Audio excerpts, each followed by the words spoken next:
छठे दिन का शुभ प्रभात लाए कथा का पावन साथ। धर्म का दीप प्रज्वलित होगा, सत्य का मार्ग प्रकाशित होगा। ओम भास्कराय नमः।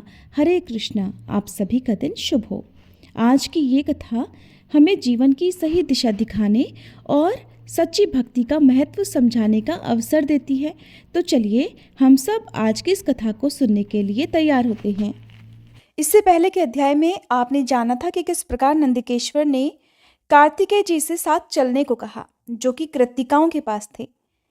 श्री नारायण जी कहते हैं, नारद, शंकर सुवन कार्तिकेय नंदिकेश्वर से ऐसा कहकर कि मैं भी आपके साथ चलता हूँ, शीघ्र ही कृत्तिकाओं को समझाते हुए नीतियुक्त वचन में बोले, माताओं, मैं देव समुदाय, बंधुवर्ग और माता को देखना चाहता हूँ, इसलिए शंकर जी के निवास स्थान पर जाऊंगा। इसके लिए आप लोग मुझे आज्ञा प्रदान करें। सारा जगत, शुभदायक जन्म कर्म, संयोग वियोग सभी दैव के अधीन है। दैव से बढ़कर दूसरा कोई बलि नहीं है। वह दैव श्री कृष्ण के वश में रहने वाला है। क्योंकि वे दैव से परे हैं, इसलिए संत लोग उन ऐश्वर्यशाली परमात्मा का निरंतर भजन करते हैं। अविनाशी श्री कृष्ण अपनी लीला से दैव को बढ़ाने और घटाने में समर्थ हैं। उनका भक्त दैव के वशीभूत नहीं होता, ऐसा निर्णित है। इसलिए आप लोग इस दुखदायक मोह का परित्याग कीजिए और जो सुखदाता, मोक्षप्रद, सार सर्वस्व, जन्म मृत्यु के भय के विनाश करता, परमानंद के जनक और मोहजाल के उच्छेदक हैं तथा ब्रह्मा, विष्णु और शिव आदि सभी देवगण जिनका निरंतर भजन करते हैं, उन गोविंद की भक्ति कीजिए। इस भवसागर में मैं आप लोगों का कौन हूं और आप लोग मेरी कौन है? संसार प्रवाह का वह सारा कर्म फेन की तरह पूंजीभूत हो गया है। वस्तुतः वह किसी का नहीं है। संयोग या वियोग ये सब ईश्वर की इच्छा से ही है। ऐसा कहकर ऐश्वर्यशाली कार्तिकेय जी ने उन कृत्तिकाओं को नमस्कार किया और फिर मन ही मन श्री हरि का ध्यान करते हुए शंकर जी के पार्षदों के साथ यात्रा के लिए प्रस्थान किया। इसी बीच उन्होंने एक उत्तम रथ को देखा।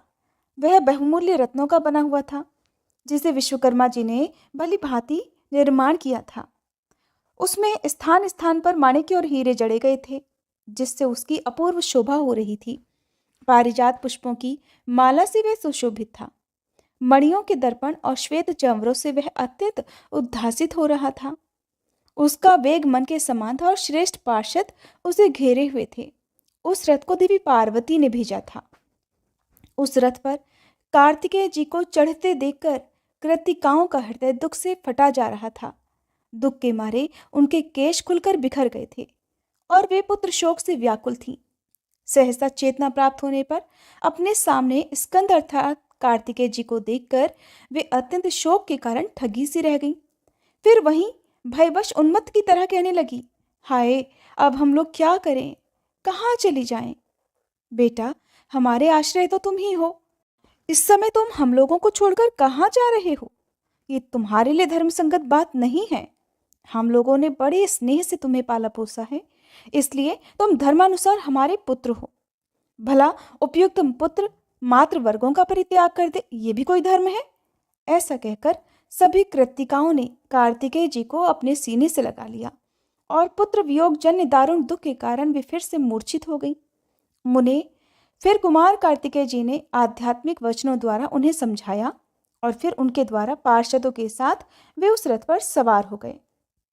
मुने, यात्रा काल में उन्होंने अपने सामने सांड, गजराज, घोड़ा, जलती हुई आग, भरा हुआ स्वर्ण कलश, अनेक प्रकार के पके हुए फल, पति पुत्र से युक्त स्त्री, प्रदीप, उत्तम मणि, मोती, पुष्पमाला, मछली और चंदन, इन मांगलिक वस्तुओं को, बाएं भाग में श्रृंगाल, नकुल, कुंभ और शुभदायक शव को, और दक्षिण भाग में राजहंस, मयूर, खंजन, शुक, कोकिल, कबूतर, मांगलिक चक्रवाक, कृष्णसार, मृग, सुरभि और शुभ पताका आदि को देखा। उस समय नाना प्रकार के बाजों की मंगल ध्वनि सुनाई पड़ने लगी। हरि कीर्तन और घंटा और शंख का शब्द होने लगा। इस प्रकार मंगल शकुनों को देखते और सुनते हुए कार्तिकेय जी आनंद पूर्वक उस मन के समान वेगशाली रथ के द्वारा क्षण मात्र में ही अपने पिता के मंदिर में जा पहुंचे।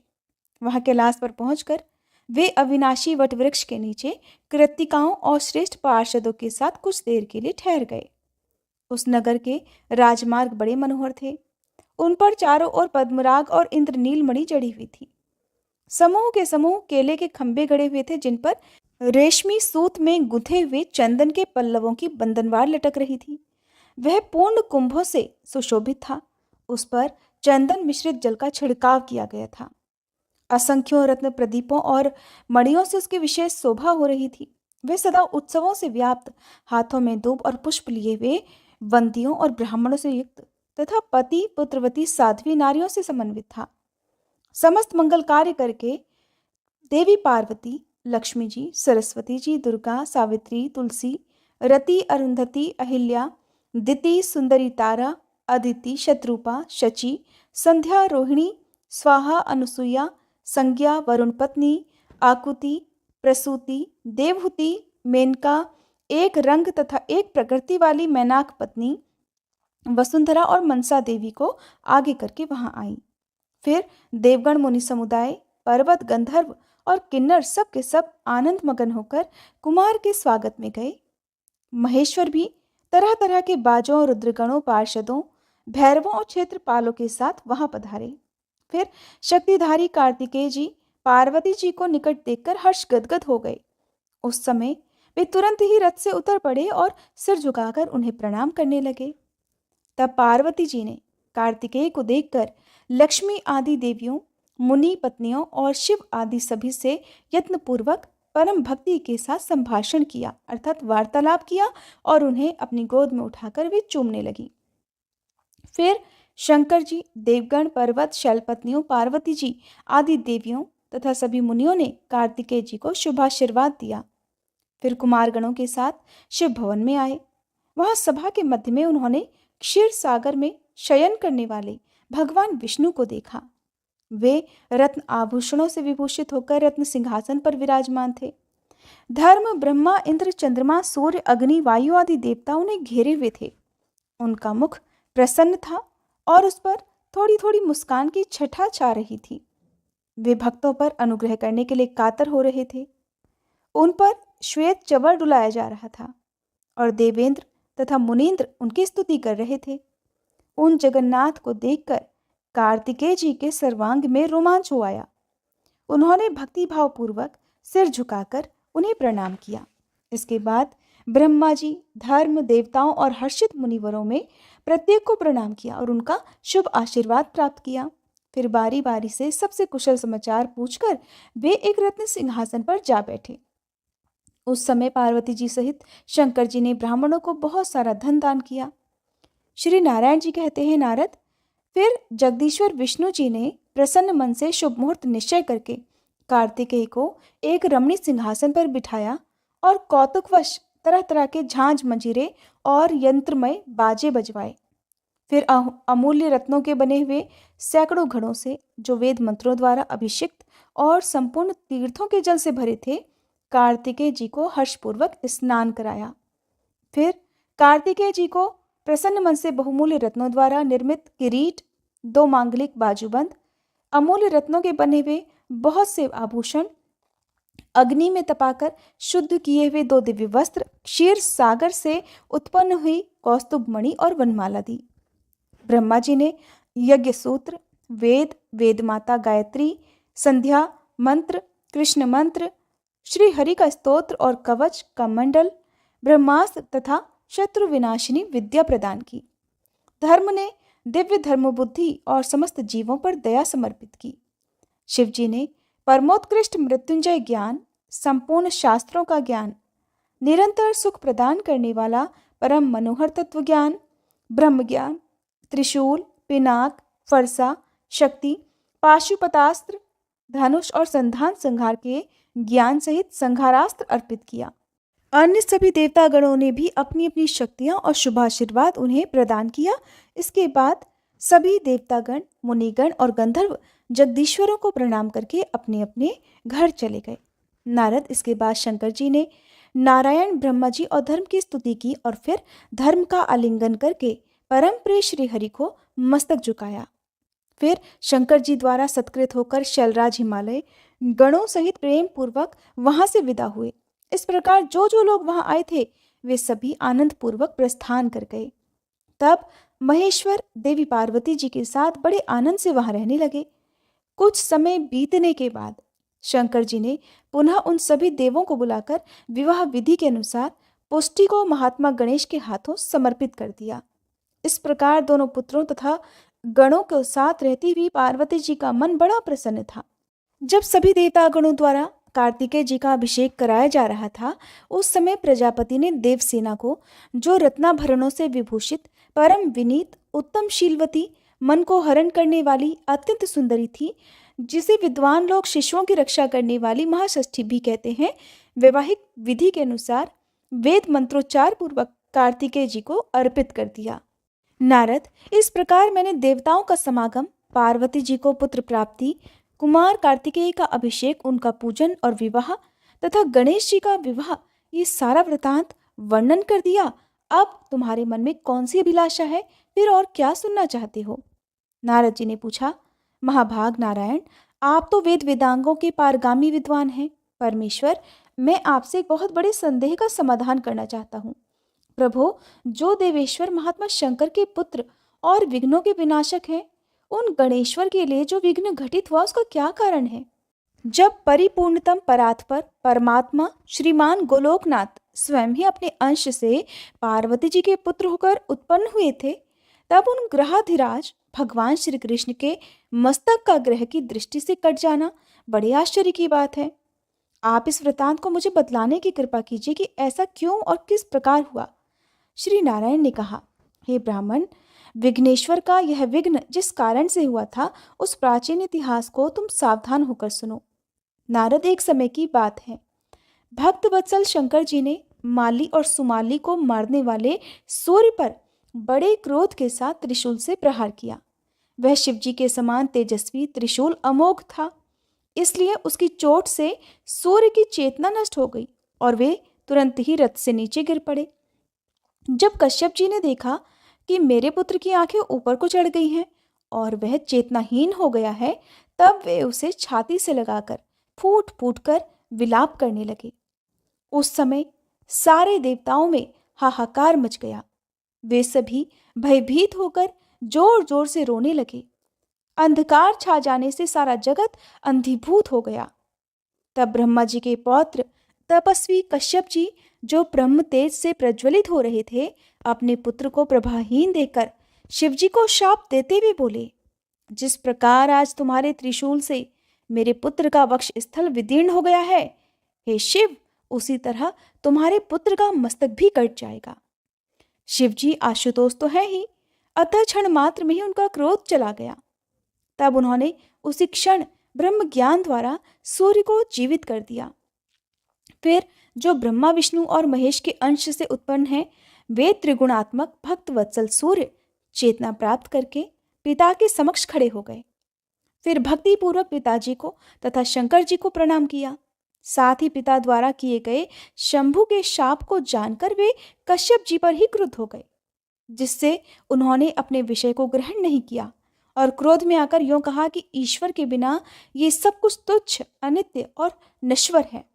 इसलिए विद्वान को चाहिए कि वे मंगलकारक सत्य को छोड़कर अमंगल की इच्छा कभी ना करे। इसलिए अब मैं विषय का परित्याग करके परमेश्वर श्री कृष्ण का भजन करूंगा।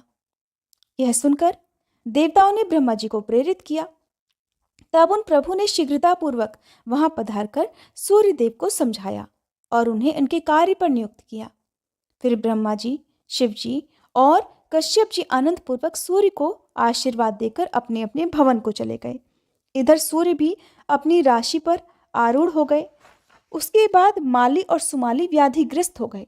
उनके शरीर में सफेद कोढ़ हो गई, जिससे सारा अंग गल गया, शक्ति जाती रही और प्रभा भी नष्ट हो गई।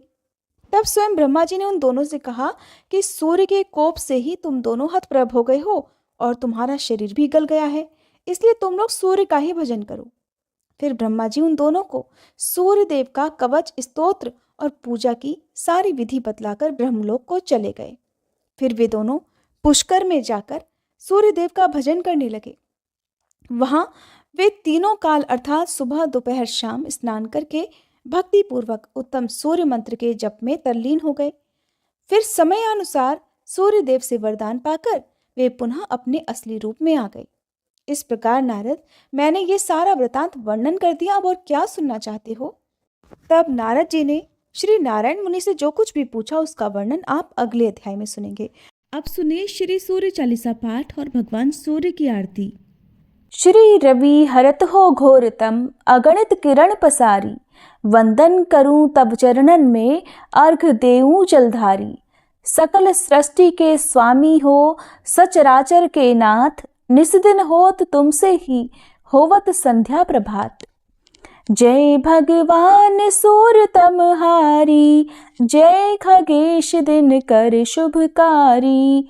तुम हो सृष्टि के नेत्र स्वरूपा, त्रिगुणधारी त्रैवेद स्वरूपा।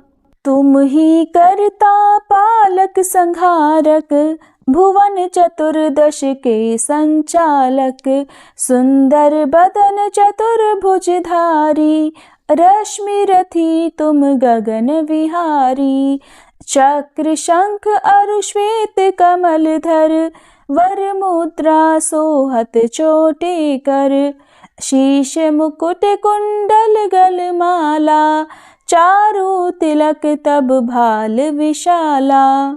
सप्त अश्वरथ अति द्रुतगामी, अरुण साथी गति अविरामी। रक्त वरुण आभूषण धारक, अति प्रिय तोहे लाल पदारथ। सर्वात्मा कहे तुम्हें ऋग्वेदा, मित्र कहे तुमको सब वेदा। पंच देवों में पूजे जाते, मनोवांछित फल साधक पाते। द्वादश नाम जाप उद्धारक, रोग शोक अरु कष्ट निवारक। माँ कुंती तब ध्यान लगायो, दानवीर सूत कर्ण सो पायो। राजा युधिष्ठिर तब जस गायो, अक्षय पात्र वो वन में पायो। शस्त्र त्याग अर्जुन अकुरायो, बन आदित्य हृदय से पायो।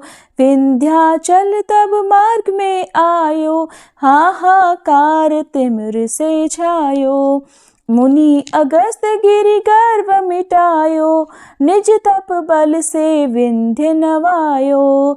मुनि अगस्त तब महिमा गाई, सुमिर भये विजयी रघुराई। तोहे विरोग मधुर फल जाना, मुख में ली नहीं तोहे हनुमाना। तब नंदन शनिदेव कहावे, पवन के सूत शनि तीर मिटावे। यज्ञ व्रत स्तुति तुम्हारी कीन्ही, भेंट शुक्ल यजुर्वेद की दीन्ही। सूर्यमुखी खरितर तब रूपा, कृष्ण सुदर्शन भानु स्वरूपा। नमन तोहे ओंकार स्वरूपा, नमन आत्मा अरुकाल स्वरूपा। दिग दिगंत तब तेज प्रकाशे, उज्ज्वल रूप तुम्ही आकाशे। दश दिगपाल करत तब सुमिरन, अंजलि नित्य करत हैं अर्पण। त्रिविध ताप हरता तुम भगवन, ज्ञान ज्योति करता तुम भगवन। सफल बनावे तब आराधन, गायत्री जप सरल है साधन। संध्या त्रिकाल करत जो कोई, पावे कृपा सदा तब वोही। चित शांति सूर्यास्तक देव, व्याधि अपाधि सब हर लेवे। अष्टदल कमल यंत्र शुभकारी, पूजा उपासना तब सुखकारी। माघ मास शुद्ध सप्तमी पावन, आरंभ हो तब शुभ व्रत पालन। भानु सप्तमी मंगलकारी, भक्तिदायिनी दोषणहारी। रविवासर जो तुमको ध्यावे, पुत्रादिक दुख वैभव पावे। पाप रूपी पर्वत के विनाशी, व्रज रूप तुम हो अविनाशी। राहु आन तब ग्रास बनावे, ग्रहण सूरता को लग जावे। धर्म दान तप करते हैं साधक, मिटत राहु तब पीड़ा बाधक। सूर्य देव तब कृपा कीजे, दीर्घ आयु बल बुद्धि दीजे। सूर्य उपासना कर नित ध्यावे, कुष्ठ रोग से मुक्ति पावे। दक्षिण दिशा तोरी गति जावे, दक्षिणायन वो ही कहलावे। उत्तर मार्गी तोरो रथ होवे, उत्तरायण तब वो कहलावे। मन और वचन कर्म हो पावन, संयम करता भलित आराधन। भरत दास चिंतन करत घर दिन कर तब ध्यान, रखियो कृपा इस भक्त पे तुम्हारी सूर्य भगवान। ओम जय सूर्य भगवान, जय हो दिनकर भगवान। जगत के नेत्र स्वरूपा, तुम हो त्रिगुण स्वरूपा। धरत सब ही तब ध्यान, ओम जय सूर्य भगवान। सारथी अरुण है प्रभु, तुम श्वेत कमल धारी। तुम चार भुजाधारी, अश्व है सात तुम्हारे। कोटि किरण पसारे, तुम हो देव महान। ओम जय सूर्य भगवान। उषा काल में जब तुम उदयाचल आते, सब तब दर्शन पाते। फैलाते उजियारा, जागता तब जग सारा। करे सब तब गुणगान, ओम जय सूर्य भगवान। संध्या में भुवनेश्वर अस्ताचल जाते, गोधन तब घर आते। गोधूली बेला में हर घर हर आंगन में, हो तब महिमा गान। ओम जय सूर्य भगवान। देव दनुज नर नारी, ऋषि मुनिवर भजते। आदित्य हृदय जपते, स्तोत्र ये मंगलकारी। इसकी है रचना न्यारी, दे नव जीवन दान। ओम जय सूर्य भगवान। तुम हो त्रिकाल रचयिता, तुम जग के आधार। महिमा तब अपरंपार, प्राणों का सिंचन करके। भक्तों को अपने देते, बल बुद्धि और ज्ञान। ओम जय सूर्य भगवान। भूचर जलचर खेचर, सबके हो प्राण तुम्ही। सब जीवों के प्राण तुम्ही। वेद पुराण बखाने, धर्म सभी तुम्हें माने। तुम ही सर्वशक्तिमान, ओम जय सूर्य भगवान। पूजन करती दिशाएं, पूजे दश दिक्पाल। तुम भुवनों के प्रतिपाल, ऋतुएं तुम्हारी दासी। तुम शाश्वत अविनाशी, शुभकारी अंशुमान। ओम जय सूर्य भगवान। ओम जय सूर्य भगवान। जय हो दिनकर भगवान। जगत के नेत्र स्वरूपा, तुम हो त्रिगुण स्वरूपा। धरत सब ही तब ध्यान, ओम जय सूर्य भगवान। ओम जय सूर्य भगवान।